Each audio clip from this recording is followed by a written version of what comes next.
தமிழக முதலமைச்சர் பதவியில் இருந்து விலகிய நிலையில் இன்று சித்தராமையா தனது கோரிக்கை பட்டியலுடன் டெல்லியில் காங்கிரஸ் தலைவர் மல்லிகார்ஜுன கார்கே மற்றும் காங்கிரசின் மூத்த தலைவர் ராகுல் காந்தி ஆகியோரை சந்தித்திருக்கிறார். இதில் புதிதாக அமையவுள்ள டி.கே. சிவக்குமார் அமைச்சரவையில் தனது மகன் யதீந்திராவிற்கான முக்கிய அமைச்சரவை பதவி உள்ளிட்ட கோரிக்கைகளும் அடங்கியிருந்தன. என்ன விவரம் பார்க்கலாம்.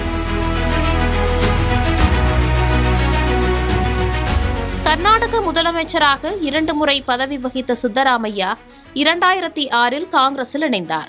கடந்த 3 ஆண்டுகளாக முதல்வர் பதவியில் இருந்தவர் தனது முதலமைச்சர் பதவியை நேற்று ராஜினாமா செய்தார். இதனையடுத்து கர்நாடகாவின் புதிய முதல்வராக துணை முதலமைச்சர் பதவி வகித்த டி.கே. சிவக்குமார் தேர்ந்தெடுக்கப்படவிருக்கிறார். இந்நிலையில் சித்தராமையா பதவியை ராஜினாமா செய்த கையோடு டெல்லி சென்று ராகுல் காந்தியை அவரது இல்லத்தில் இன்று சந்தித்து பேசினார். தகவல்களின்படி சித்தராமையா மாநிலங்களவை மற்றும் சட்ட மேலவை உறுப்பினர் நியமனங்களுக்கான பெயர் பட்டியல்களையும் அமைச்சரவை பதவிகளுக்கான தனது விருப்ப தேர்வுகளையும் வழங்கியிருப்பதாக தெரிகிறது.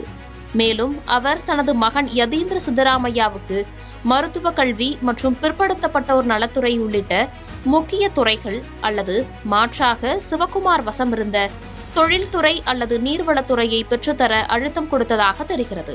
முதலமைச்சர் பதவியை ராஜினாமா செய்ததும் அவர் மாநிலங்களவை பதவி வகிப்பார் என சொல்லப்பட்ட நிலையில் மேலிடம் வழங்கிய மாநிலங்களவை இடத்தை நிராகரித்து கர்நாடக அரசியலிலேயே தொடர்ந்து நீடிக்க விரும்புவதாக தெரிவித்துள்ளார். எனது கடைசி மூச்சு வரை நான் கர்நாடக அரசியலிலேயே தொடர்வேன் என அவர் சொன்னது கவனம் பெற்றுள்ளது.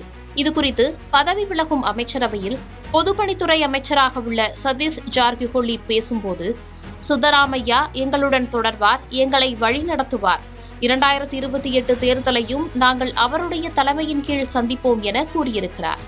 நாளை பெங்களூருவில் காங்கிரஸ் சட்டமன்ற கட்சி கூட்டம் சித்தராமையா தலைமையில் ஆலோசனை நடத்தவுள்ளது. இந்த கூட்டத்தில் கட்சியின் மிக முக்கிய தலைவர்கள் பங்கேற்கின்றனர். கட்சியின் அனைத்து செயல் தலைவர்கள், சட்டப்பேரவை மற்றும் சட்ட மேலவை உறுப்பினர்கள், நாடாளுமன்ற உறுப்பினர்கள் அனைவரும் தவறாமல் கலந்து கொள்ளுமாறு அக்கட்சியின் செயலாளர் அல்லம பிரபு பாட்டில் கடிதம் வாயிலாக உத்தரவிட்டுள்ளார்.